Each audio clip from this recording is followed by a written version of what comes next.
¿Cómo les va? Buenas tardes. Estamos arrancando con una nueva jornada granadera organizada por CIFRA con el auspicio, como siempre, del IPCBA. El gusto de saludarlos y de compartir esta charla esta tarde. Vamos a escuchar en un rato la palabra de Gonzalo Augusto de la Bolsa de Cereales de Córdoba, con su análisis habitual sobre la situación de la campaña y de los mercados de granos. Le vamos a poder hacer preguntas a Gonzalo para evacuar dudas y después vamos a cerrar la jornada con el análisis del mercado ganadero a cargo de Federico Santangelo de la consultora Agrodías, también conocido por todos nosotros por sus reiteradas participaciones en estas jornadas. Le damos el pase a Daniel Urcida, el presidente de CIFRA, para que haga el saludo inicial y ya lo estamos escuchando a Gonzalo. Dani, ¿cómo te va? Buen día, buenas tardes. ¿Qué tal? Buenas tardes a todos. Muchas gracias por participar. Veo algunos amigos como Angelito Vitale de Cadif. Gracias por estar. A Jorge Grimberg, consejero de IPCBA de Carvap. A Maximiliano Sandelowski, un compañero en el Consejo de Administración de Senasa. Gustavo Balsanyá como presidente de Única. Gastón Santiesteban, bueno, varios más que seguramente algunos no voy a nombrar, pero muchas gracias a todos por estar. Por supuesto a los presidentes de AFIC, a Jorge Cantonati y a Sergio Rodríguez, presidente de Cafrisa, seguramente Alberto Berardi, gerente de CICER, está también o se estará conectando, acá lo veo en pantalla. Así que bueno, muchas gracias a todos por estar, a los amigos de la prensa que también nos acompañan y que luego difunden un poco las conclusiones que intentamos arribar en cada una de estas charlas. Este año empezó con luces amarillas, como hemos dicho desde FIFRA. Recientemente salió nuestro newsletter mensual y hemos de alguna manera expresado nuestra opinión. La faena de enero ha sido baja, diríamos que la faena diaria ha sido la más baja del siglo en estos primeros 20 años y un mes. Con lo cual eso nos hace estar atentos a qué va a ocurrir durante el año. La industria frigorífica está directamente vinculada con lo que es el volumen de producción y una caída en el volumen de producción hace que los costos impacten de otra manera. El año pasado dijimos que los costos relacionados con COVID de alguna manera fueron absorbidos por la buena actividad que hubo durante todo el año, traccionada fundamentalmente por un sostenimiento del consumo interno y por un aumento en el volumen de exportaciones. Si bien exportaciones no acompañó el valor, el volumen sí fue importante en cuanto a tener controlados los costos. En estos momentos, con una caída del consumo y con una exportación que a su vez ha perdido competitividad por la recuperación del valor de la hacienda, y seguramente Federico se va a explayar más adelante, hace que estemos en otro contexto, y si tenemos un mercado externo que si bien da algunas señales por la suba de precio de Europa, China no se ve muy predispuestos a generar aumentos. Eso nos va a marcar que vamos a tener un año difícil, porque también seguimos arrastrando los problemas estructurales que ya todos conocemos y que en algún momento tendremos que sentarnos a resolver, y la solución pasa por un entendimiento público y privado, y por eso en nuestra editorial hacemos votos por ese trabajo que necesariamente tenemos que hacer a nivel local con las provincias y a nivel nacional con el Ejecutivo. Así que bueno, dicho estas premisas, los invito a profundizar un poco la postura de la entidad revisando el sitio web donde está subido el newsletter y están todos los comentarios, también los vinculados a cueros y a cuestiones impositivas pendientes de resolución. Así que para no entretenerlos más, vamos a escuchar a los que saben. Así que Nico, adelante con las presentaciones. Ahí está, perdón, tenía deshabilitado el audio.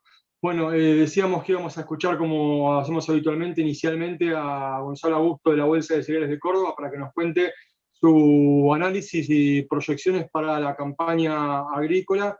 En breve se viene la cosecha de maíz y de soja. Bueno, la provincia de Córdoba, gran productora de maíz, el 50% del maíz se produce en ese distrito, así que es muy importante en ese sentido y también por lo que produce en cuanto a soja. Gonza, si estás listo, arranca nomás. ¿Qué tal, Nico? Bueno, muchas gracias a todos. Gracias, Dani, por la oportunidad, por brindarnos este espacio. Así que, bueno, tal como decía Nico, mostrar qué estamos viendo para la nueva campaña acá en Córdoba. Ahí estoy por compartir la presentación. Ahí la están viendo todos. Perfecto, bueno, vamos a arrancar. Estamos en una situación bastante diferente a la que fue la última charla que tuvimos nosotros, que fue en diciembre, creo que participé, la última que hicieron del año, donde cambiaron una serie de cuestiones. Por un lado, relacionadas a los precios, que tuvieron un gran crecimiento en el último mes y medio, y otra cosa no menor, que fue la mejora en los aspectos climáticos, principalmente en las lluvias que tuvimos, que eso también nos brinda un escenario diferente en lo que se refiere a la producción de granos que podemos obtener en Córdoba. Así que para comenzar vamos a ver cómo están los cultivos, luego hablar algo de precios y finalizando cómo vemos los resultados acá en Córdoba. En primer lugar, bueno, como les decía, el contexto climático, cómo ha cambiado. Ya en diciembre empezamos a tener lluvias mejores de las que habíamos tenido en octubre y noviembre, que veníamos con la sequía muy fuerte.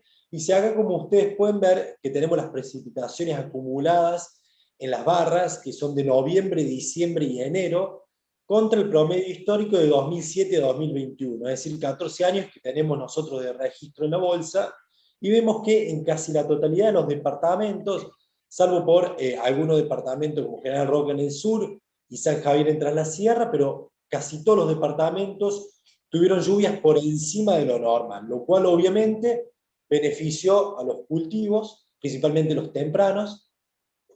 Y acá vemos también lo que fueron las precipitaciones de febrero, de la última quincena de febrero hasta el 17 de febrero, tuvimos precipitaciones normales, lo que fue este mes, y el contenido de agua en los suelos, también a febrero, fue bastante mejor de lo que se esperaba, y eso genera una no limitante para el desarrollo de los cultivos. Ahora bien, ¿cómo eso puede impactar en los cultivos? El área sembrada, yo se las había mostrado la otra vez, que estábamos en soja en 4,3 millones de hectáreas, que caía un 1% respecto a la campaña pasada, pero la principal característica acá, y que se va a repetir en maíz, es que gran parte de la soja se sembró de manera tardía, básicamente limitada por esta falta de precipitaciones que tuvimos en lo que fue octubre y noviembre. Entonces tuvimos solamente un 33% de la soja sembrada de manera temprana, que fueron los valores más bajos de las últimas campañas que tenemos en la provincia de Córdoba. Generalmente suele estar en el 45-50%, pero ahora tuvimos el 33%. Cuando vemos los rendimientos, nosotros también teníamos una estimación de rendimiento muy baja, de 22 quintales por hectárea, con las condiciones de sequía que nosotros estábamos proyectando y que se estaban viendo en todos los modelos climáticos. Sin embargo, con todas estas lluvias que tuvimos, lo más probable es que estos rendimientos sean mayores a los esperados. Nosotros estamos terminando el relevamiento con los rendimientos, por eso hoy me es imposible mostrárselos, pero es probable que sean más altos de lo que estamos mostrando. Entonces, con estos rendimientos estamos hablando de una producción de 9,5 millones de toneladas de soja, pero si tuviéramos un rendimiento normal de 3 toneladas por hectárea, estaríamos hablando de 12 millones de toneladas de soja, que es bastante probable que se alcance. Respecto al estado del cultivo, que esto también nos puede asegurar que tengamos mejores rendimientos, también esto está a la fecha de hoy relevado, es que el 85% de la soja en Córdoba se encuentra en estado bueno, muy bueno o excelente, es decir, que está en muy buenas condiciones, justo cuando la soja temprana está en el periodo crítico y le viene bien a la soja sembrada de manera tardía ya para entrar a definir el rendimiento. Lo que es maíz, también habíamos estimado un leve crecimiento en el área de 2,5 millones de hectáreas, y como les decía en soja, también se sembró un muy bajo porcentaje temprano, un 19%, también uno de los valores más bajos de las últimas campañas, cuando lo normal en Córdoba es que el maíz se siembre temprano, representa aproximadamente el 30-35% de la producción de Córdoba. Así que tenemos un porcentaje bastante bajo de siembras tempranas. Respecto al rendimiento, también nosotros estábamos estimando 60 quintales por hectárea, que de nuevo con estas lluvias ese rendimiento es bastante bajo. Si con estas condiciones, con algunas lluvias más, es probable que estemos con rendimientos bastante más elevados de lo que estábamos proyectando. Entonces, con este rendimiento estamos hablando de 14 millones de toneladas, con 7 quintales y medio, que es el promedio en Córdoba, 75 quintales y medio de rendimiento en Córdoba, podríamos estar alcanzando 17 millones de toneladas de maíz en Córdoba, lo cual sería una campaña bastante buena, no como la del año pasado o la del anteaño, pero sí una campaña bastante buena. Y de nuevo, el estado también del maíz está muy bien. Lo que hemos relevado nosotros es que el 91% del maíz se encuentra en estado bueno, muy bueno y excelente. Así que eso está bueno para los cultivos que ya que están en el periodo crítico.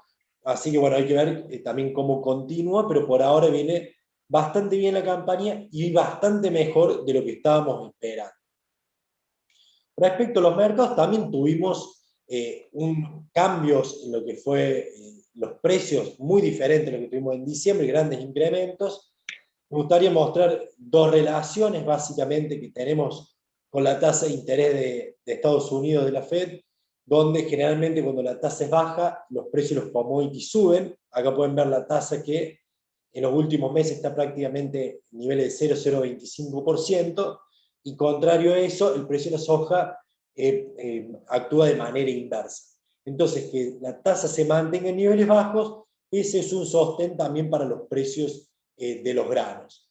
Por otro lado, lo que es hay una relación directa con el precio del petróleo, que también ya lo hemos visto, pero está bueno recalcarla, y que va de mano obviamente con la recuperación de la economía global, donde si esto se empieza a acentuar, demanda una mayor cantidad de energía, demanda una mayor cantidad de petróleo, y eso también genera o hace que los commodities se vuelvan atractivos también en la búsqueda de generación de energías alternativas. Entonces, eso también ahí vemos cómo tiene esa relación directa entre el precio del petróleo y el precio de la soja. ¿Sí? Estas variables que también dependen de la recuperación de la economía global, pero tienen una incidencia también sobre el precio de los commodities. Por otro lado, ¿y por qué estamos viendo estos valores en los mercados de los granos? Básicamente porque tenemos que el consumo es mayor a la producción, particularmente el maíz, soja, en las últimas dos campañas, y eso hace que las existencias se vayan ajustando. La producción presenta un mayor grado de variabilidad campaña tras campaña.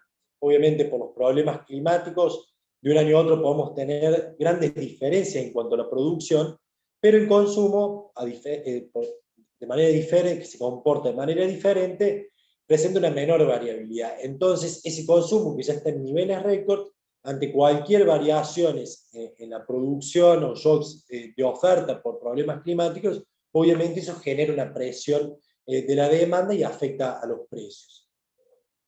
Por otro lado, tenemos lo que fueron los pronósticos meteorológicos. Si bien tuvimos lluvias, pero lo que fue Brasil, Argentina vieron demoradas sus siembras. Brasil tuvo una demora importante en lo que fue la siembra de soja. También eso también repercutió en la siembra del maíz safrinha, que se siembra después de la soja, lo cual viene bastante retrasado, pero por ahora vienen, estos pronósticos han mejorado, pero todavía queda un largo camino por recorrer en lo que es la campaña 2020-2021, y eso obviamente también va incidiendo en los precios de los granos.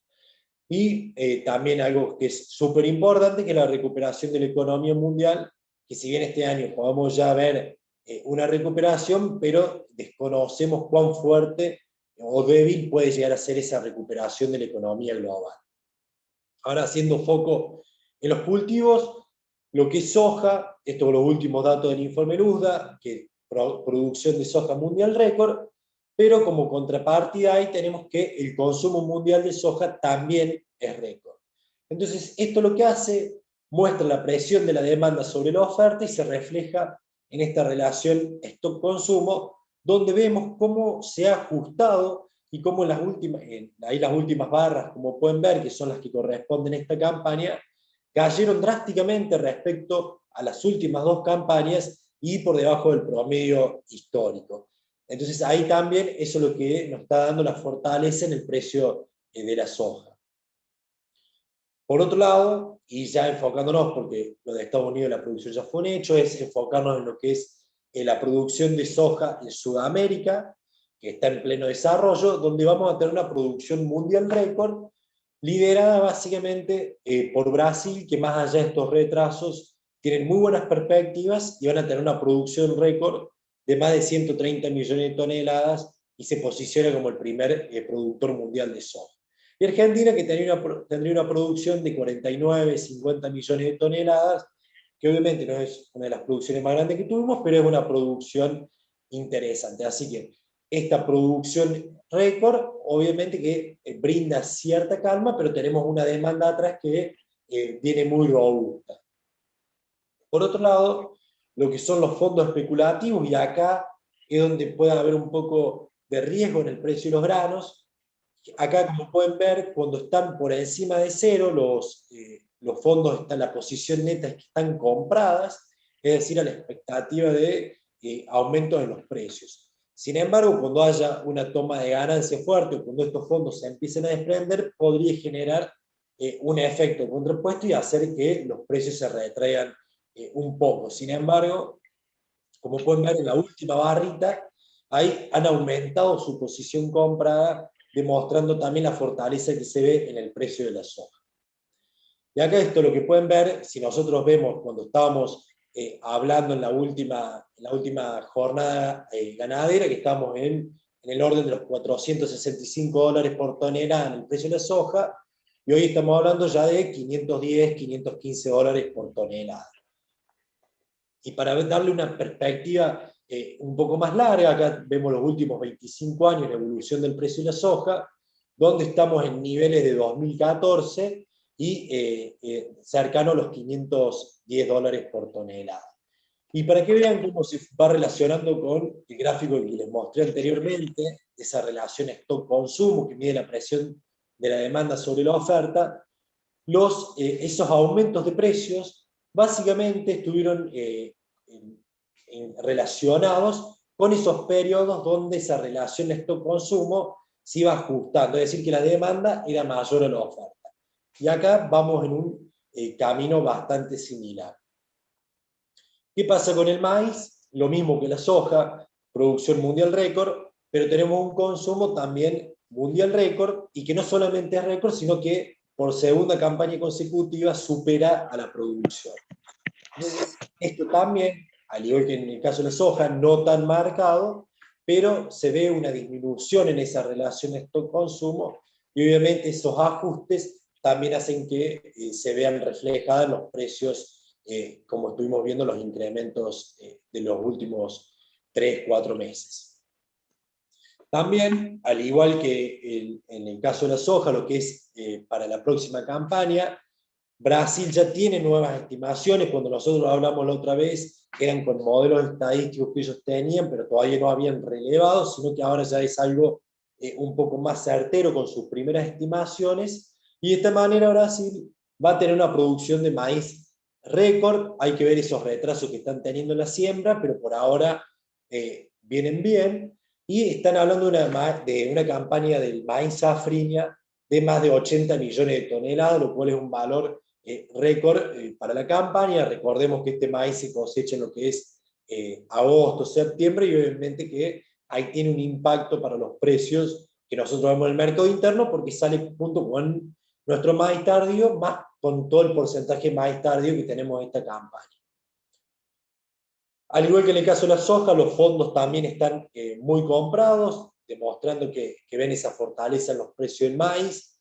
Y cuando vemos la evolución en los precios diarios, también, cuando nosotros nos vimos en diciembre, estábamos viendo precios de $175 por tonelada, y hoy ya estamos hablando de casi $215 por tonelada el valor del maíz, un aumento de casi $40 en prácticamente 2 meses.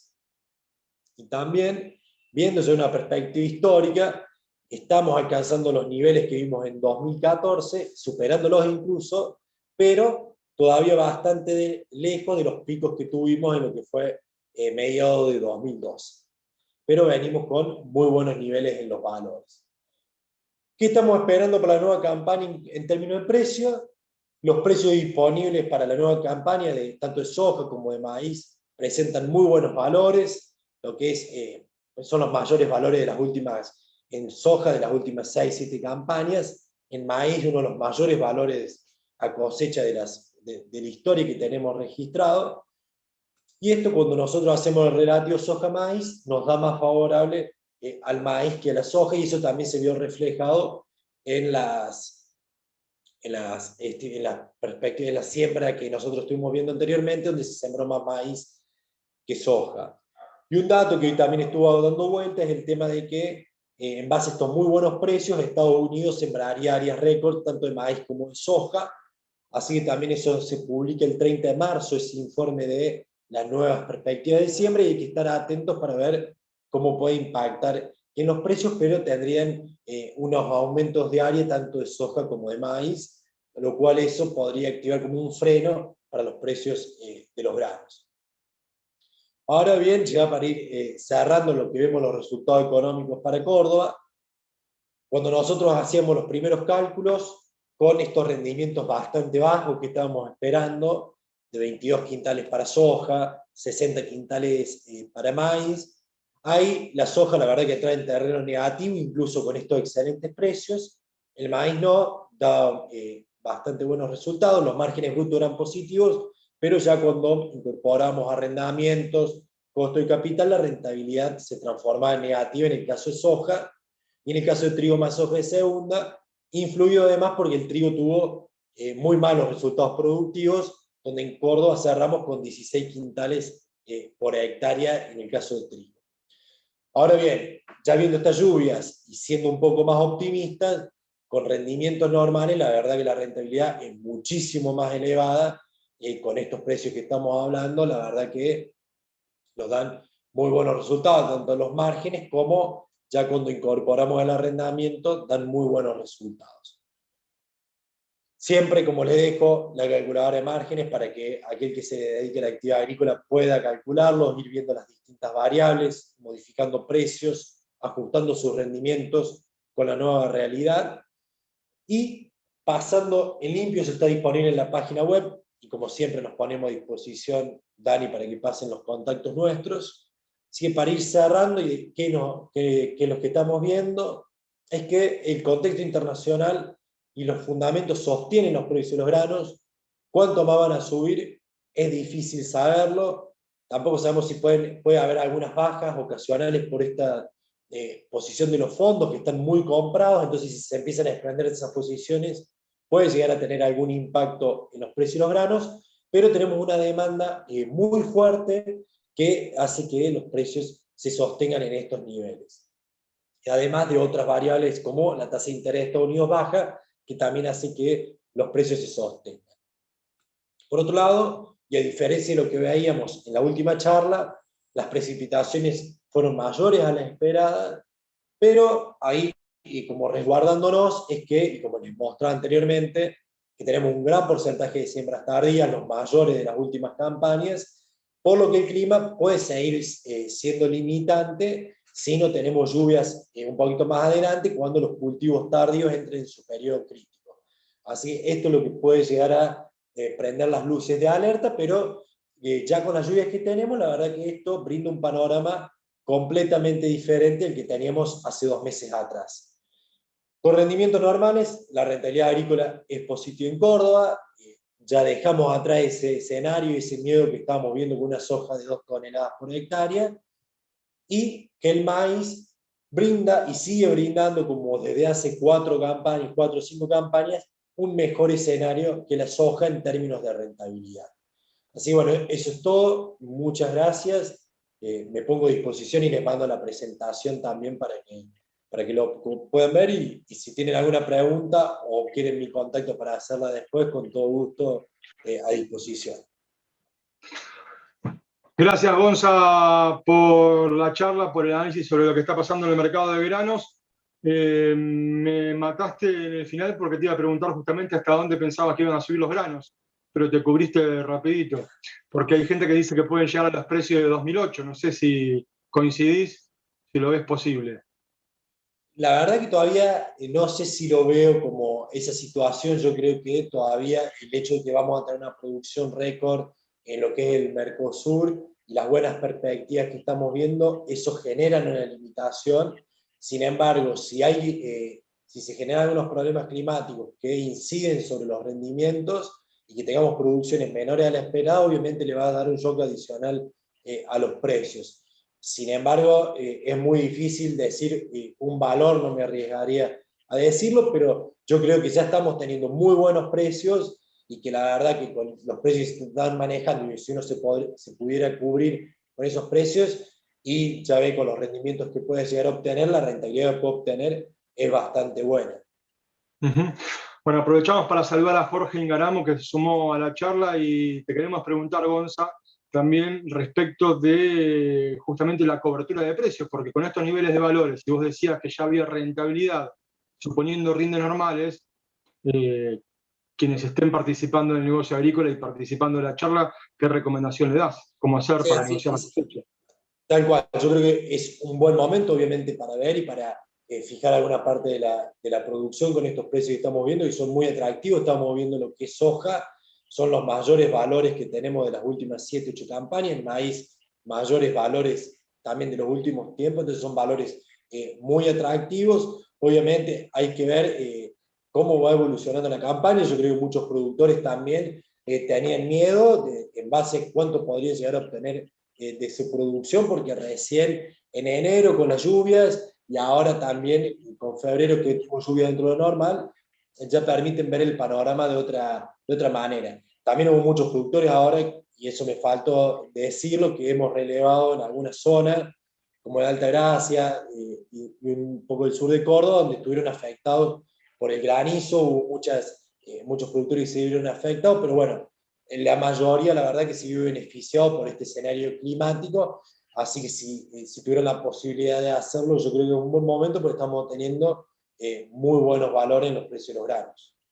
Vos tenés presente, no te quiero comprometer ni poner en falta, pero tenés presente cuánto se comercializó ya del maíz o de la soja de esta nueva campaña, si es que el productor todavía tiene mucho por vender, ya hay mercadería comprometida. ¿Cómo vienen esos números? Mira, me agarraste, con ese dato te lo puedo averiguar en 2 segundos, pero Perdón, no lo no fue tengo intención. a mano, pero venían comercializando. No lo tengo claro cuál es el número y no quiero mentir tampoco con ese dato ahora, pero venía bastante bien la comercialización y eso se vio reflejado en lo que fue el ingreso de divisa en el último mes y medio, pero no te quiero dar un número exacto y comparado con la campaña anterior, porque no lo tengo. No, está bien, pero el productor viene negociando, o sea, todo el mundo está tratando de dolarizarse de algún modo, digamos. Eh, nadie queda parado en pesos, y seguramente la ganadería va a recibir parte del dinero que se genere por la cosecha, cuyo resultado mejora de la mano de las lluvias. Gracias, Gonza, un abrazo, buen fin de semana. Muchas gracias a ustedes, saludos a todos, saludos Daniel, saludos Jorge, nos vemos todos, que anden muy bien. Gracias, Gonza, como siempre, muy completo y muy interesante el informe. Y Dani, si te parece, le damos el pase a Fede Santangelo. Dale. Fede, ¿cómo estás? ¿Qué tal? Buenas tardes a todos. ¿Cómo andan? Ahí quería ver si me pueden habilitar para compartir la pantalla. Dale. Bueno, buenas tardes a todos. La primera del año. Muchas gracias de vuelta por invitarnos. Vamos a mostrar un poco qué es lo que está pasando en este bendito mercado de carnes, que siempre no nos deja tener un momento tranquilo. Ya a esta altura siempre, ya ni los veranos podemos estar haciendo cosas tranquilas. Estoy tratando de poner el puntero. Ahí, ahora sí. Bueno, la presentación esta va a constar de 3 secciones, como hacemos siempre. Vamos a mostrar ahora, ya que Argentina está tan dependiente de las exportaciones, es una parte importante de lo que venimos ya exportando el nivel de la producción argentina. Vamos a mostrar un poco cómo viene el panorama internacional, el mercado internacional de carnes, tanto en el tema de exportaciones como de producción mundial. Vamos a ver y comentar un poco qué es lo que pasó en este verano complicado, que ya desde diciembre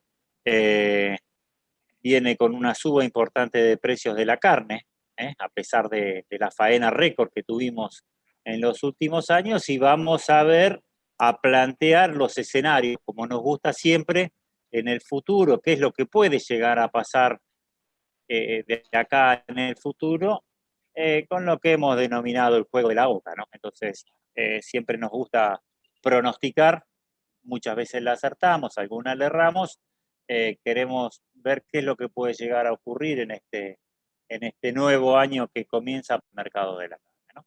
Entonces, hoy el panorama internacional, podemos decir, para que tengan una noción, la producción mundial va a crecer muy poquito, el 1%. El mundo produce 60 millones de toneladas de carne. Esto, cuando vemos los números que nos paraba recién con el tema de granos, es ínfimo la producción de carnes con respecto a la agricultura. Y veamos cómo prácticamente en los últimos 10 años la producción de carne creció un 10%, de 56 millones de toneladas, creció a 61 millones de toneladas, en donde Estados Unidos es el principal país productor de carne, y están también otros jugadores como Brasil, China, la Unión Europea, y el resto sumado que está metido Argentina dentro de todo. Entonces, en los últimos años la producción creció un 7%, uno de los países que más creció fue en Brasil y en India, y China con un 7% de crecimiento. En lo que hace al comercio, de estas 60 millones de toneladas, solamente 12 millones son las que se comercializan, pero ha ido creciendo mucho más en términos relativos que la producción mundial. Las exportaciones en los últimos 10 años crecieron un 40% contra un 7% de la producción, y esto fundamentalmente ha sido por el crecimiento de Brasil. Brasil creció un 67%, Estados Unidos e India, y bueno, si tomamos contra el 2011 el baja performance que tenía Argentina con las 180.000 toneladas, 200.000, si hoy tomamos contra las 800.000, el crecimiento de Argentina en términos relativos ha sido muy importante, pero básicamente todo este crecimiento ha sido por la demanda asiática, por China. Lo que ha crecido China en estos últimos años fue el gran impulsor del comercio internacional, que se puede ver en estos cuadros, ¿no?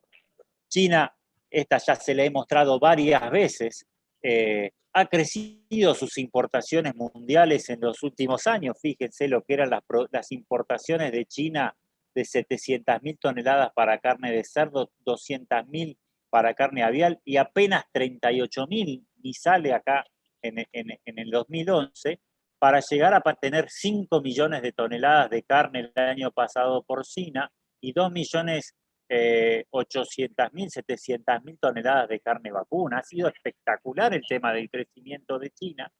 Mucho de este crecimiento siempre lo mencionábamos que era por término de crecimiento económico. Siempre que un país mejora sus ingresos, a la población lo que primero hace es mejorar los hábitos alimenticios, pero básicamente el gran crecimiento de las importaciones de China, como todos saben, fue por la aparición de la peste porcina africana.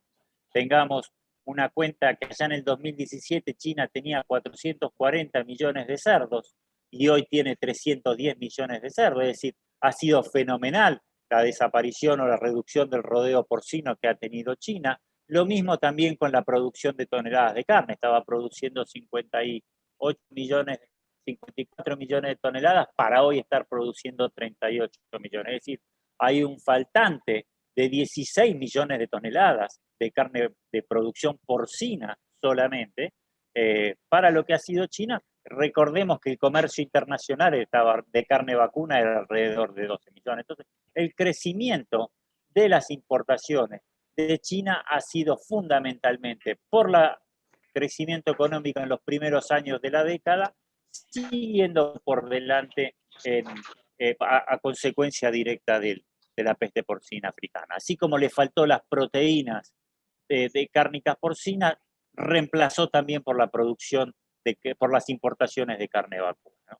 Entonces, Este crecimiento, esta evolución china va a seguir importando.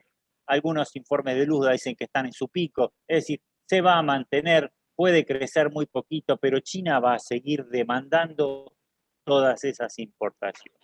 El 95% de las importaciones de carne de China son carnes congeladas, abastecidas fundamentalmente por el Mercosur.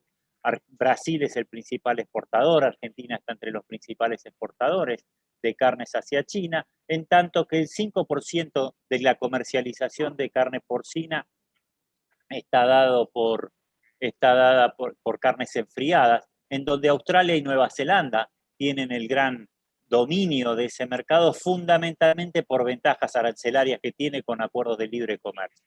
Estados Unidos, este informe de Luda que presentaron hace muy poquito sobre el mercado chino, informaba que a partir del año pasado empezó a crecer sus ventas hacia China. Recordemos que con la aparición de peste de BSE, de vaca loca, de cefalopatía espongiforme bovina, ya en Estados Unidos en el 2001, China le cerró las importaciones de carne, igualmente no era un gran importador en esos momentos, le pusieron restricciones allá en el año 2006 con el tema de una faena de un animal de menos de 30 meses.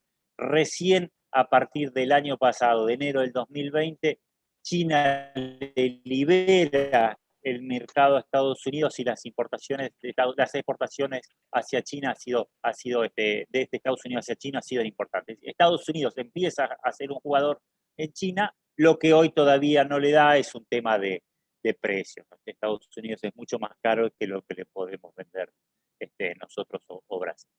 Pasemos un poquito a la situación nacional, que es la que realmente nos interesa y en la que vamos a ver qué es lo que puede pasar en estos términos. Y como hemos dicho, tuvimos un verano movido, arrancamos allá en diciembre del año pasado con la suba fenomenal del precio del novillo y el precio de la carne, y como siempre sabemos, cuando existe este problema de suba importante del precio de la carne, empezamos a aparecer en los medios, empieza a aparecer el tema mediático, y un gobierno que le gusta dirigir el mercado y estar presente, empezó a haber toda esta serie de negociaciones y mesas de acuerdo, tratando de establecer un precio de la carne.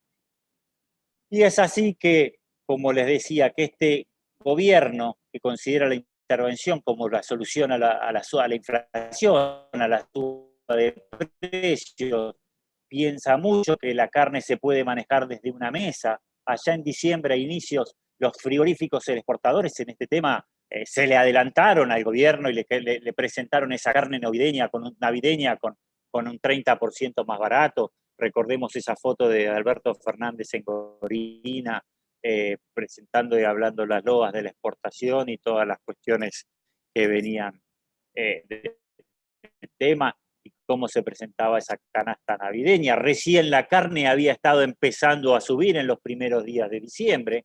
El 31 de diciembre cerraron las exportaciones de maíz como para bajar el tema del precio del maíz y asegurar el abastecimiento, y que los feedlot, entre otros, pero esto era una medida fundamentalmente destinada a los polleros, abaratar el precio y que se pudiera seguir trabajando más. Con esta dinámica de yo te controlo los costos y vos tenés que poner el precio, nada más erróneo que en el mercado de la carne.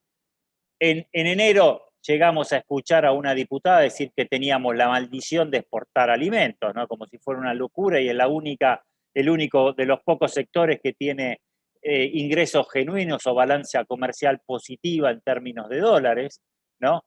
El 27 de enero ya empezamos a fijar los precios de referencia para la exportación, tratando de evitar un poco la evasión. Esta fue una de las medidas, diríamos, que más acertadas, entre comillas, sería, pero la de mayor validez que puede aportar en todo este término, para llegar a los famosos acuerdos de precios de la carne con 6.000 toneladas para repartir en febrero y marzo, cuando todos sabemos que estos acuerdos de precios no sirven para nada, ¿no? Estos acuerdos de precios de 6.000 toneladas en un mercado que abastece, que consume 200.000 toneladas por mes, 6.000 toneladas en 2 meses no iba a impactar para tanto.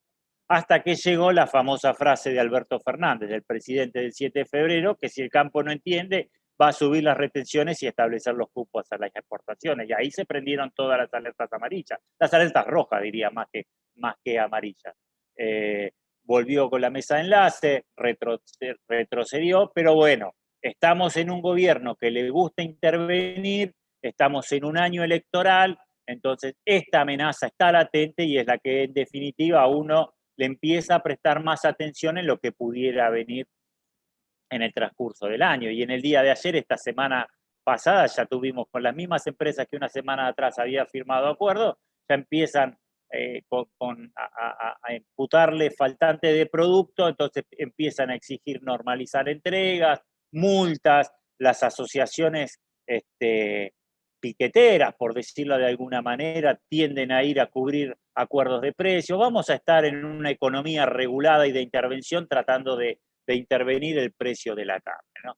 Hasta las famosas economistas que leía el otro día, que hay que el famoso desacople de los precios internacionales con los precios locales, nada más alejado de la realidad. El mayor problema que tiene la producción de carne en Argentina, el tema de los precios, es el estancamiento de la producción. Y esto no hay que decirlo sin tapujos. Y acá hicimos un cuadro estimativo de los últimos 40 años de producción de carne en toneladas de playa de faena. Hacia el año 1980 se producían 2.800.000 toneladas de carne, que si le quitábamos las 500.000 toneladas de exportación, había destinada al consumo, un consumo relativo, otros lo llaman un consumo aparente, 2.300.000 toneladas destinadas o volcadas al mercado interno. A medida de los últimos años podemos saber toda la evolución, cómo fue creciendo o no la producción y el tema de las exportaciones, cómo fueron creciendo o modificándose a lo largo de los últimos 40 años.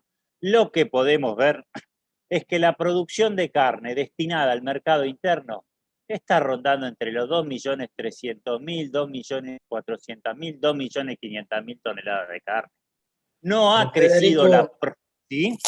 En el 80 éramos 26 millones de habitantes. Te adelantaste, Daniel. Me sacaste la otra parte. En el año 80 teníamos 28 millones de habitantes, lo cual daba un consumo de 83 kilos de carne. Hoy somos 45 millones de habitantes, el consumo es 50.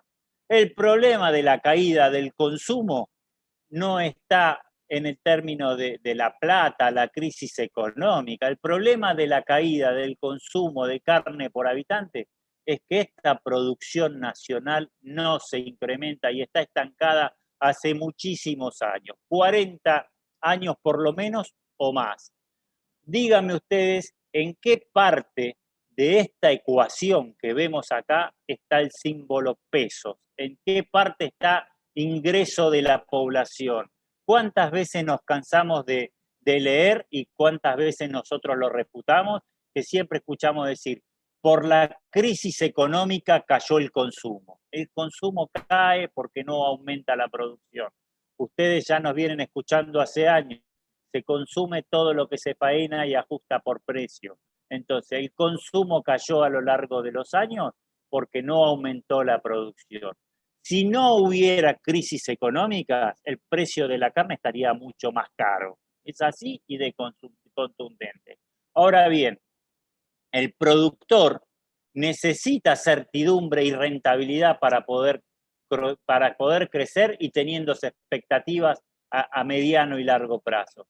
Si estamos en un sector que ya de por sí no trabaja bien o tiene muchas ineficiencias en toda la cadena, pero ya la hemos hablado de ese famoso 60 de destete, si encima al productor le ponemos incertidumbre en términos de precio, le ponemos incertidumbre en términos de nivel de exportaciones, que es lo que ha pasado en los últimos años, lo único que se va a lograr es una menor producción en el mediano plazo.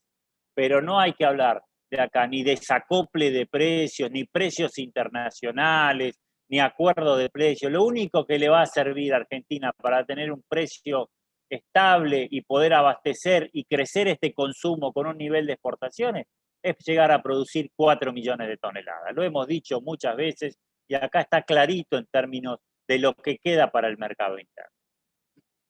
Ahora bien, sí, en diciembre tuvimos una fenomenal subida de precio de la carne. Subió el 20% en diciembre. En un mes subió un 20% en la suba del precio de la carne, con un 75% de incremento en términos anuales. Esto hay que reconocerlo y no hay que negarlo. Y básicamente esta suba del precio de la carne se dio a partir de, fíjense, toda la serie de precios de lo que es vacas, estas dos líneas, la vaca conserva, la vaca manufactura, durante todo el año pasado hasta agosto, que es cuando comienza a faltar el tema de la vaca y empieza a haber pequeñas devaluaciones del dólar, el precio de la vaca empieza a firmarse. Lo mismo pasa con el novillo. El novillo se mantiene o crece levemente hasta octubre, y en octubre sí empieza a tener una suba importante en el precio de la hacienda. Y esto es básicamente, fíjense acá, desde octubre, lo que le veníamos diciendo, desde octubre los novillos crecen alrededor del 50% el precio de la carne, la vaca un poco menos, pero cuando hacemos la suba del precio de los últimos, de todo el año 2020, los novillos suben entre 75 y 80% y las vacas del orden del 80 a 100%. Cuando vemos la suba del precio desde noviembre en adelante hasta los primeros días de febrero, la invernada tuvo un 36% acumulado, el gordo un 42% acumulado en 4 meses, un fenomenal la suba del precio de la carne, y un 37% en el precio del consumidor. Teniendo en cuenta que si cada 10 puntos del precio de la carne le sube un punto al índice de precios del consumidor, obviamente que en 4 meses la carne le dio casi 4% de inflación mensual, en tanto que el pollo subió menos.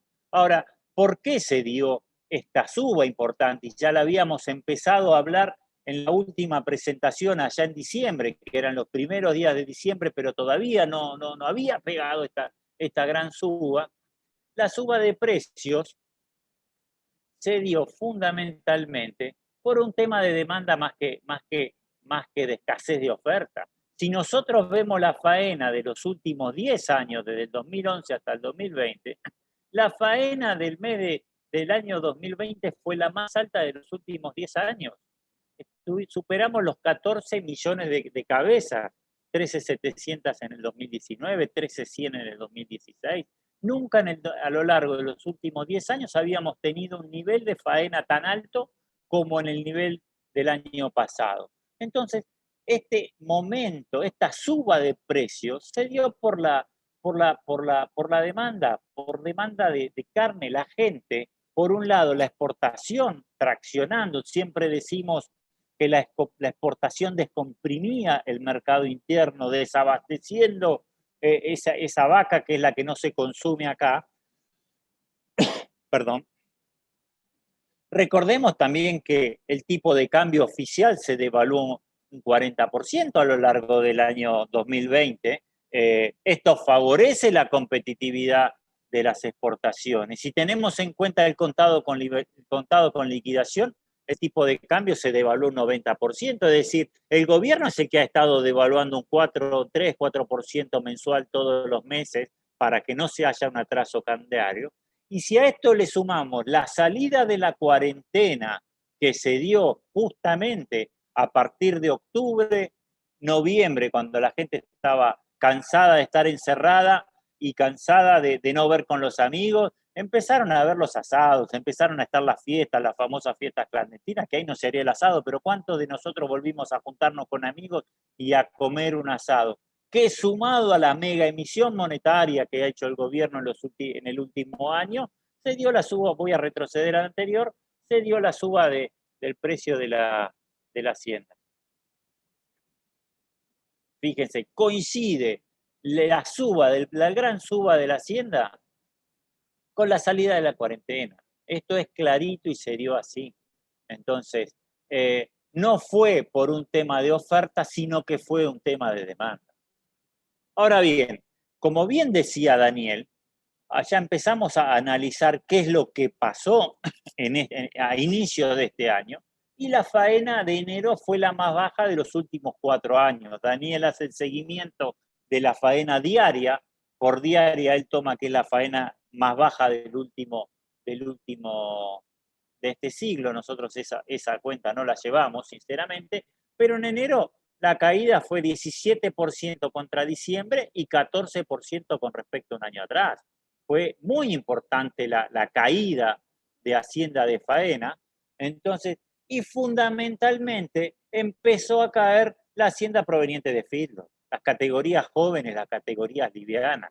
Acá hicimos un análisis de la faena por dentición, que no la veníamos llevando mucho, nosotros hacíamos un análisis un poco más agregado, pero si tenemos en cuenta, no sé si se llega a ver, me molesta esta acá abajo, la faena colorada y la verde son la de novillitos y vaquillonas de 2 dientes, los animales más jóvenes, los que están cumpliendo menos de 2 años, desde enero del año pasado a enero de este año. Fíjense que de las 360.000 cabezas el año pasado a las 290.000 de este año, desde las 380.000 que había en noviembre, diciembre, cayeron casi 100.000 cabezas en enero. Lo mismo con las vaquillonas de dos dientes. Es decir, empieza a haber una importante caída de la hacienda más liviana y más jóvenes, en tanto que cuando vamos a los novillitos de 4 dientes o vaquillona, esta verde, no sé si se alcanza a ver bien, la caída también es importante, no así la más baja de todas, que es la de novillo de 6 dientes. Está prácticamente constante, 60, 70. Esto hay que tomarlo con pinzas, obviamente que no es exacto, siempre puede haber problemática, pero si tomamos siempre el mismo margen de error a lo largo del año, podemos decir que las caídas de las categorías más nuevas fueron entre el 20 y el 25% en enero, en tanto que las grandes cayeron un 5%. Y acá es cuando hacemos el análisis, cuando lo acoplamos al resto, y es clarito, esto viene dado fundamentalmente, me está trabando la máquina, por el problema, voy a avanzar una y después, por el problema de los feedlots.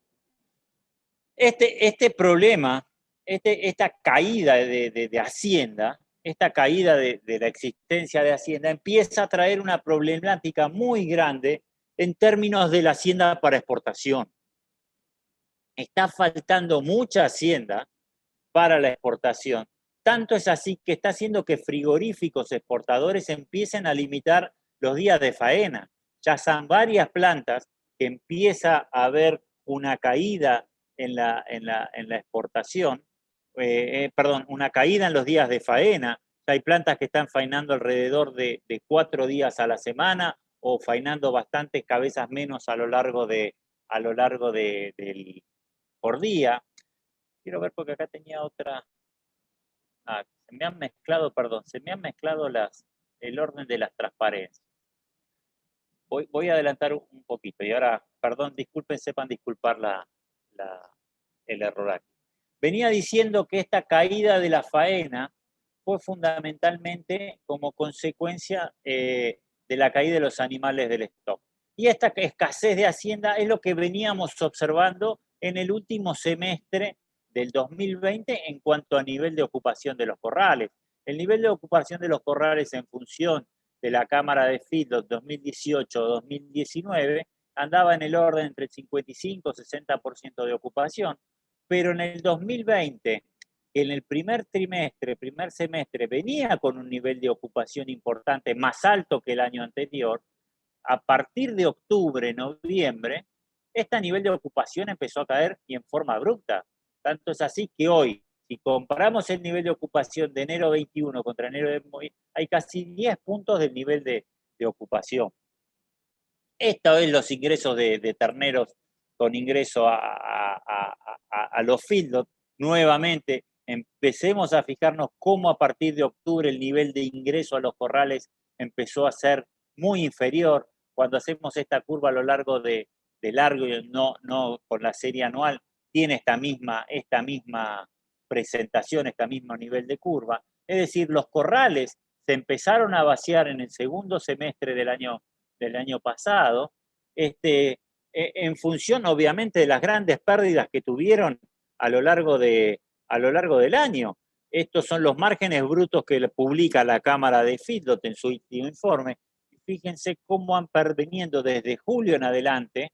En la primera etapa los corrales daban algún número positivo, pero a partir de junio, fundamentalmente, cuando los precios de los terneros se dispararon por un lado, y después con la suba del precio del maíz, y que no había pegado la suba del gordo, los corrales llegaron a perder entre 5, 6, 7, 8 mil pesos en función de cómo armen los números, si el maíz es propio, ternero es propio, el nivel de conversión alimenticia. Estos números son estimativos, pero marcan definitivamente que el nivel de precios eran enormes las pérdidas que tuvieron los corrales y llevaron a esta menor ocupación y por ende la caída del nivel de oferta que estamos empezando a observar. Hoy los corrales siguen perdiendo plata, los corrales, si bien ha subido el precio del gordo, ha subido, como hemos visto, ha llegado a casi 160 pesos, ha subido también el precio de la invernada y el maíz a $200, como recién nos mostraba, estamos muy lejos y con unos sistemas de producción realmente complicados. Los feedlots siguen perdiendo plata aún con estos niveles de precios. La relación del ternero de reposición del gordo sigue manteniéndose con 1.25 a 1.30, lo cual eran de los niveles más altos que venía ocurriendo en los últimos años. Con este nivel es muy difícil que los corrales vuelvan a llenarse rápidamente en el segundo semestre y sobre todo, fundamentalmente, con el nivel del costo del kilo de los granos. Tiene que llegar a subir mucho el precio de la hacienda gorda para el precio para cambiar esta ecuación de rentabilidad en los corrales. Entonces, estamos en una situación de vaciado de corrales, de falta de oferta que empieza a venir en el mediano plazo. Vamos a volver un poquito para atrás, comentar un poquito qué es lo que pasa con la exportación. Hoy la exportación, con esta escasez, lo que venía comentándole, con la escasez de hacienda, están teniendo muchos problemas en conseguir hacienda para la faena. Muchos, como les decía, vienen faenando un día menos en la semana. Si bien se produjo un rebote en la cuota Hilton, hay negocios de 12, 13 mil dólares, he escuchado hasta un poquito más, fundamentalmente por las expectativas que viene la primavera en Europa, va a haber un mayor consumo en restaurantes, y también como consecuencia de la menor oferta de cuota Hilton que venía con la oferta de cuota Hilton proveniente de Argentina, los negocios no daban. Hoy Valor Carne justamente decía, el precio del novillo Hilton sigue subiendo, hace 6 semanas que viene subiendo, acumulando 20 pesos el valor del novillo. Esto es como consecuencia directa de la escasez. Con estos valores y aquellos frigoríficos que integran con kosher, sigue haciendo muy justo el valor de integración de la media res. Hay que tener en cuenta también que ahora en los primeros días de marzo, los rabinos están volviendo por el tema de las Pascuas judías, y a su vez como Israel están con una estricta cuarentena aquellas personas que vienen de afuera, porque ellos prácticamente están vacunando mucha gente.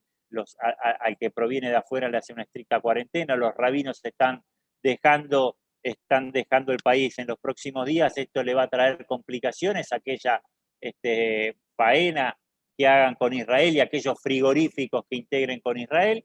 La vaca china sigue estando firme, $3.05 el precio de la carne. Es decir, estamos Argentina con valores caros en términos competitivos, ya estamos a valores muy parecidos a los brasileños y uruguayos. Empieza a haber como una especie de retraso cambiario para lo que es el valor de la carne, ha perdido competitividad con estos nuevos precios para la exportación. Entonces, el escenario que estamos viendo ahora nosotros para los próximos días, en términos de conclusiones, bueno, fue complicado desde lo político. Ya hemos visto que estamos con un gobierno que le gusta la intervención, que va a seguir metiendo mano en el sector porque no se va a dejar, cree en estas cuestiones de las mesas, de los acuerdos, del control de precios. Los altos precios de los granos para este año no van a permitir realizar planteos intensivos en términos de producción. Todos aquellos que estamos también asesorando empresas o en la parte de producción, que realizábamos planteos de alta suplementación, tanto en silo de maíz como en grano en las recrías, para poder mantener altas cargas de terneros por hectárea con una buena ganancia de recría de 700, 800 gramos para que nos pueda permitir una salida de un ternero recriado rápido que nos permita ingresar en los corrales. Con estos niveles de un maíz a $200, estas recrías y a su vez la terminación a corral van a ser menos intensificadas. Hoy vamos a reducir el nivel de suplementación con granos. Todos aquellos productores que tenían estos sistemas integrados de recría y terminación a corral, que a la larga son los más estables de producción en términos de constancia a lo largo de los últimos años. Hay un incremento sustancial de los insumos en dólares también. Ayer el fertilizante ha subido muchísimo, casi un 10%, 15% en dólares. Esto no va a permitir hacer pasturas con buen nivel de fertilización o fertilizar las pasturas y verdeos. A su vez, todo lo que es las dietas de los animales en los corrales están caros, tanto maíz, subproductos, núcleos vitamínicos, minerales. Consideramos que en el futuro los feedlots se van a ocupar los necesarios, no creemos que vaya a haber esa ocupación plena de corrales como ha habido años anteriores con este nivel de precios. La ecuación sigue dando negativa, va a seguir dándola, no la vemos va a ser muy difícil. Van a funcionar aquellos que estén integrados, como les decía, estos productores que tengan estas recrías pastoriles con terminación a granos, o aquellos frigoríficos que tengan haciendas integradas en feedlot propios, por una cuestión de abastecimiento de faena, pero no a un nivel tan ocupado como el anterior. Entonces va a haber un nivel de ocupación más bajo que el año pasado. Va a haber un problema el abastecimiento de animales para faena, tanto para la exportación, lo que les decía que las fábricas no hay todos los días. Esto va a ser un problema para los frigoríficos exportadores, y empieza a aparecer febrero-marzo con la ecuación que nos viene a aparecer en los últimos 2 años. Estamos nosotros diciendo que ahora en marzo, fin de febrero y marzo, va a haber otra suba de precios. Nosotros estamos convencidos que esto va a haber una nueva suba de precios, y ahora sí por escasez de hacienda y no por demanda. Hoy la demanda está abastecida, hay muchísima reemplazado por el consumo de carne de pollo, y el pollo está barato nuevamente en términos de precio con respecto a la carne vacuna, pero empieza a haber escasez de oferta, como veníamos viendo, proveniente de hacienda de feedlot, y tal como ocurrió en los últimos 2 años, cuando empieza a faltar la hacienda de feedlot, la suba que hubo en el 2019 y 2020 rondó el 40%. No creemos nosotros que tenga esa suba, porque ya tuvo una suba importante en noviembre, diciembre, pero me parece a nosotros que empieza a haber hay un escaloncito más para la suba del precio de la hacienda. Nosotros creemos que por ahí un 5, un 8, un 10% de acá a fin de abril va a seguir subiendo, y por lo cual empezamos a jugar a la oca, viene el juego de la oca. Con esta nueva suba del precio de la oca, y bueno, volvamos al punto 1, ¿no? Complicado de lo político. Hasta acá era la presentación que les quería dar. Muchas gracias por su atención y atento a sus preguntas. Fede, hablabas hace un rato de los problemas que hay con la producción de carne vacuna. Estoy buscando los apuntes que tomé de la charla. Y una pregunta que te quería hacer era, ¿cómo veías vos la posibilidad de crecimiento productivo de la ganadería argentina? Porque no parecen estar dadas las condiciones para que la Argentina produzca más carne vacuna de la que viene produciendo, ¿no? O por situación macroeconómica, o por falta de área, por precio de los granos. ¿Hay posibilidad de respuesta de la producción a la mayor demanda exportadora o el crecimiento demográfico del país? Te diría que no, Nico. Vamos a seguir con el mismo estancamiento que seguimos hace 40 años. Hay una problemática endógena en términos de producción, de ese famoso destete del 60%, del 65%, que algunos están contentos que ha subido un puntito más esa relación, 63, 64, 65. Tenemos que ir arriba del 75% de terneros destetados, estamos lejos, 75, 80. Estamos lejos de producir eso. Para mí vamos a seguir. Las subas de producción en playa de faena se dan en procesos de liquidación, como vimos en el 2009, pero no por una producción real. Entonces podemos llegar a tener una mayor oferta de carne liquidando stock, pero no por aumento de la producción. Es el gran trabajo que tenemos todavía en el país. Entonces cuando la exportación tracciona, cuando falta o hay alguna limitante, tenemos este problema de precios. Claro. ¿Puedo acotar algo, Nico? Sí, claro, cómo no. Un poco lo que mostraba Federico, de alguna manera nos está dando la razón cuando discutíamos el peso mínimo de faena. Acá es la economía lo que está llevando a producir un animal más pesado. Cuando vos veías las curvas, que caen los encierres, que cae la participación del novillito y la vaquillona en la faena, es porque te está llevando a hacer una recría mayor. Y me parece que vamos hacia eso, vamos a tener una mejoría en la producción de kilos de carne por animal faenado, pero para ganar ese kilo es el bache que vos estás viendo, Fede, de faltante de animales, porque indudablemente la producción es más lenta cuando lo haces a campo y sin suplementación. Entonces, eso es lo que nos va a llevar a un periodo de 3 a 4 meses, me parece. Sí, pero ese bache, no sé qué opina Fede, pero ese bache, Dani, es porque la economía funciona mal, no porque hay incentivos a la producción de animales más pesados, sino por todos los temores que hay, la devaluación o pérdida de tenencia de una mercadería más dura que el peso, que es la más débil de todas, ¿no?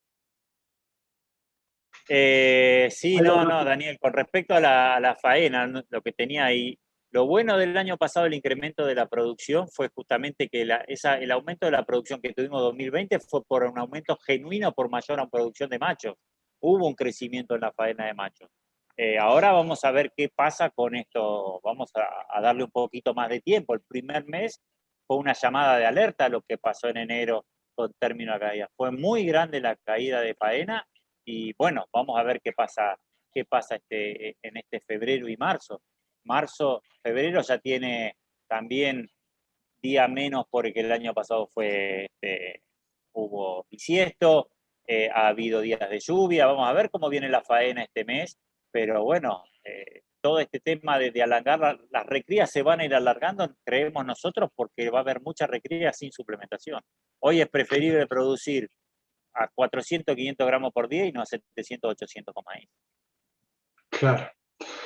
Fede, por lo que vos decís, estos episodios de tensión de precios van a continuar, ¿no? Porque, y mucho más allá de este gobierno, digo, porque la ganadería nos va a ofrecer más kilos de carne al consumo, la población va a seguir creciendo y se va a seguir dando esta tensión de precios que puede llegar a ser compensada parcialmente por los cambios en el consumo, por la mayor oferta de carne de cerdo o de pollo, pero se supone que estas noticias en los diarios de tensiones de precios van a seguir existiendo en el mediano plazo.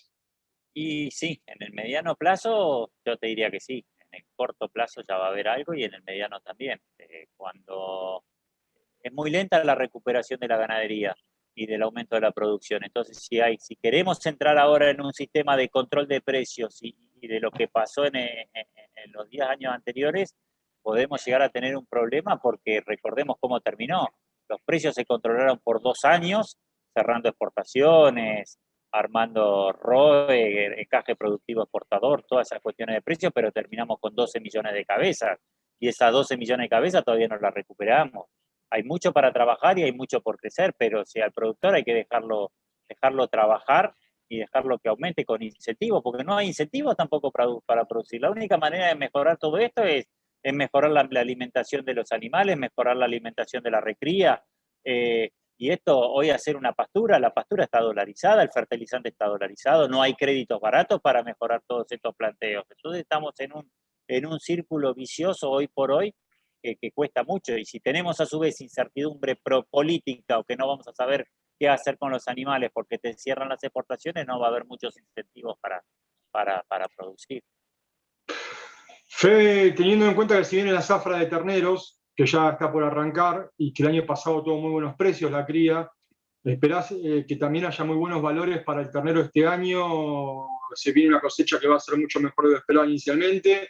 Eso podría derivar ingresos a la zafra de terneros, no sé si lo estás viendo así. Y en tal caso, si pensás que va a haber un diferencial negativo entre la invernada y el gordo, o positivo para la Sí, invernada, digamos. sí, sigo esperando que va a haber firmeza de precios.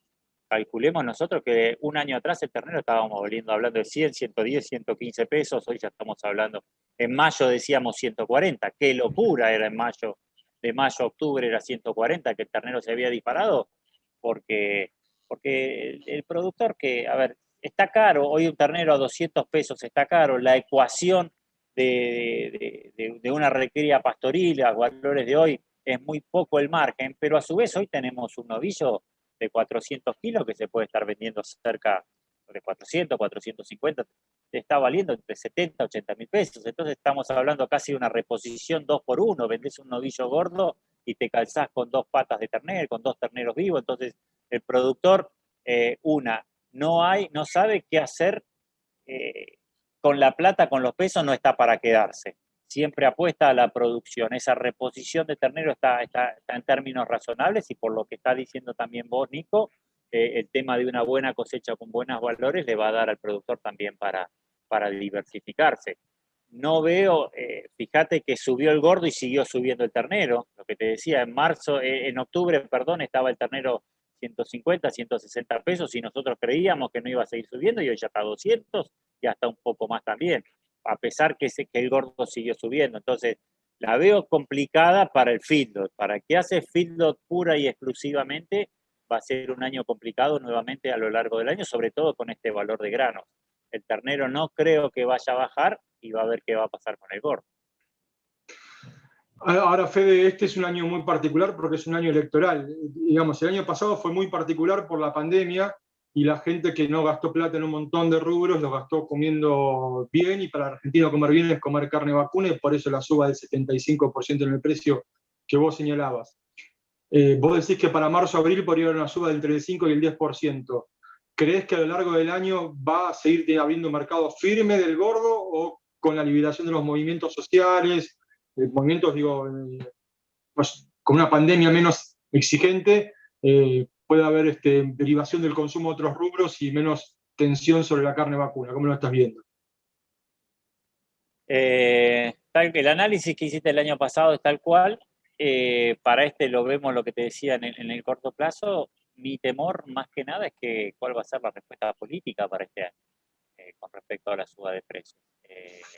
Ese es mi temor, y lo que uno no puede llegar a evaluar o discernir, porque el poder de fuego que puede llegar a tener es importante en función de lo que se vaya a hacer. No quiero decir que esté bien, porque cuando se implementaron estas mismas medidas, el resultado, nunca hubo un precio más caro de la carne en los últimos 10 años que en abril del 2011, en términos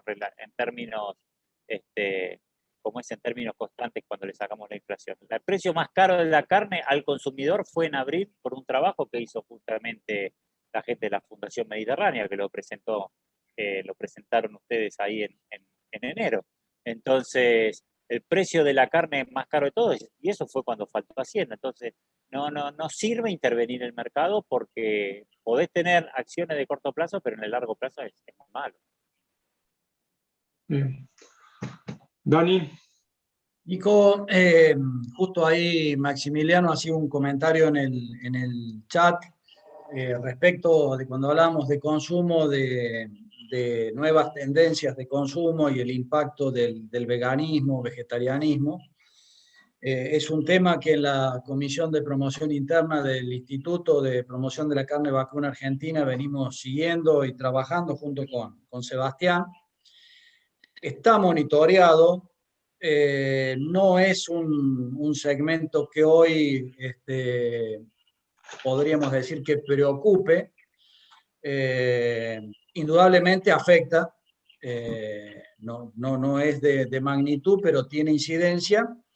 Y fundamentalmente también hay otro aspecto que ya es más de tipo cultural, que el consumidor de ahora busca la diversificación. Ya más allá de la economía, más allá de los precios y de que el pollo está más barato y todo, como tendencia en las familias se incorporó las verduras, se incorporó el pollo, se incorporó el cerdo, y tenemos que aprender a convivir con eso. Por eso yo hacía referencia por estos días que yo con sostener los 50 kilos de carne vacuna, por supuesto que quisiera crecer en el consumo doméstico, pero sostener los 50 kilos va a ser el desafío, me parece, de las carnes a futuro. Y vamos a tener que empezar a trabajar por difundir más las características de la carne, mejorar el packaging. La carne vacuna respecto a las presentaciones de pollo y de cerdo viene rezagada. No nos hemos esmerado mucho en cuanto a la presentación hacia el consumidor, de darle un packaging, de dar colores, de dar información. Y me parece que lo que se viene para adelante es trabajar en ese sentido. Y por otro lado, en cuanto a lo que hablaba Fede de la eficiencia productiva y del rodeo, yo coincido y tiene que ver un poco con lo que yo dije al comienzo de las cuestiones estructurales. Hemos presentado planes que tienen que ver con incentivar lo que puede ser la recría, con generar sistemas que favorezcan a aquel productor que va a invertir en pasturas, que tiene que hacer alambrados, aguadas, que son inversiones a mediano o largo plazo. Y bueno, tendría que canalizarlo con una política nacional, pero no lo logramos en el gobierno anterior, que de alguna manera era productivista, y con el actual, con las urgencias de la pandemia, no hemos logrado generar ninguna política de estímulo hacia la producción pecuaria. Ya no me quedo en la ganadera, ya metí todo en la bolsa. Se está trabajando, Consejo Agroindustrial Argentino, Mesa de las Carnes, seguimos tratando de arrimar algunas propuestas. Si uno quiere aumentar la oferta, no tengo duda que tiene que hoy trabajar con los corrales. Ahora, con estos valores porque es aumentar la oferta inmediata, la que tenés capacidad de resultado a los 4 o 6 meses. Ahora, con estos valores de producción, de lo que cuesta el kilo de alimentos, más la relación invernada-gordo, tenés que generar estímulos importantes para generar ese incentivo. Y cuando hablamos de estímulos importantes, hablamos de valores que no resultan políticamente viables, porque en lugar de ponerlo en producción ganadera, lo van a poner en la tarjeta alimentaria. Entonces hay una cuestión de prioridades que no estamos encabezando la lista de prioridades, con lo cual hay que manejarse con lo que tenemos, y por eso es que todos los efectos nos pegan de lleno. Y vamos a tratar, me parece que como representante de un sector gremial empresario, creo que es momento de trabajar todos en conjunto. Por eso en la editorial de FIFRA dijimos no nos sirve decir que el sector frigorífico representa el 7% en la composición de precios, porque somos todos de los que formamos el precio y tenemos que mantenernos como un bloque, porque las consecuencias de alguna actitud de intervención las vamos a sufrir todos, nos guste o no nos guste. No va a haber ninguno que se va a salvar. Entonces es un poco, Fede haciendo un juego de palabras, dice, volvemos al punto 1, la situación política. Creo que va a ser lo que va a marcar el termómetro de este año. Pero bueno, te dejo a vos, Fede, que sos el que sabe.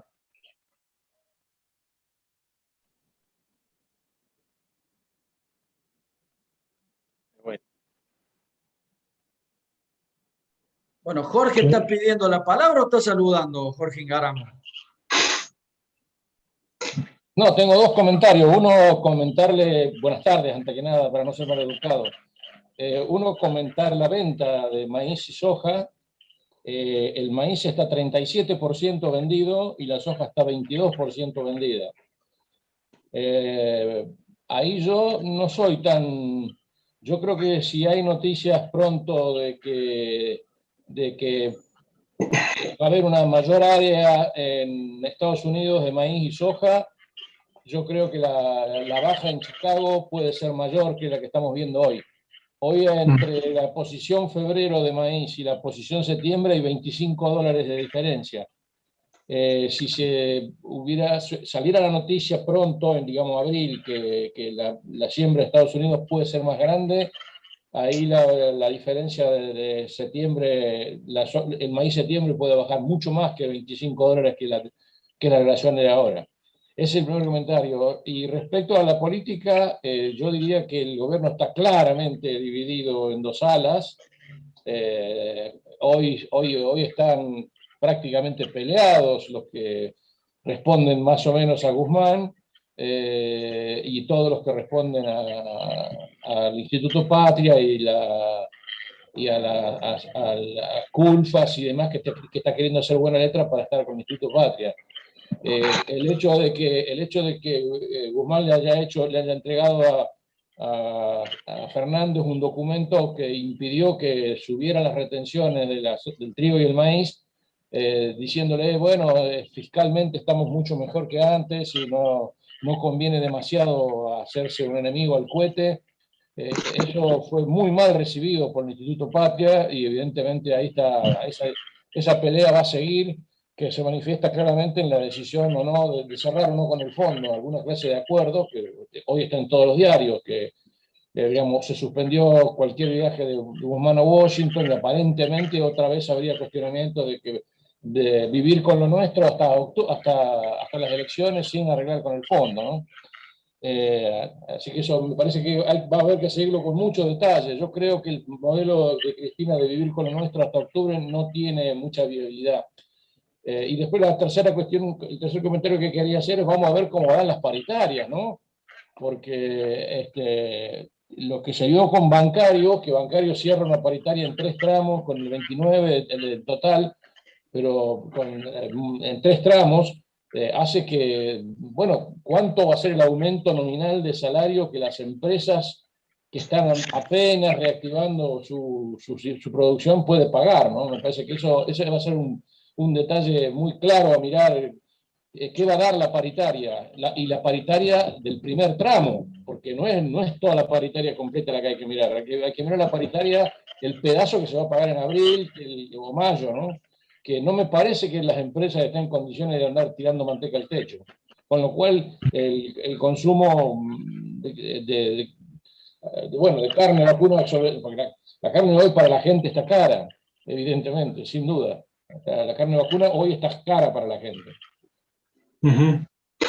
Gracias, Jorge, por el comentario, como siempre, muy claro, muy explicativo, y gracias a Fede y a Fede Santangelo y a Gonzalo Augusto por los análisis sobre el mercado de la carne y el mercado de grano. Seguramente después Dani y la gente de Cifra va a poder compartir estas presentaciones a quienes la pidan, si es que no la mandaron ya. Dani, hacemos el cierre. Sí, me parece que en 1 hora y media hemos agotado todo el análisis de lo que es el sector. Luego van a poder revisar algún contenido de esta charla en el canal de YouTube y seguramente también allí van a estar cargadas las presentaciones tanto de Fede como de Gonzalo. Así que solo queda agradecerles a todos ustedes por la participación y estén atentos, ya que seguramente en menos de un mes hacemos un nuevo encuentro virtual con algún otro tema que nos convoque. Gracias a todos por participar.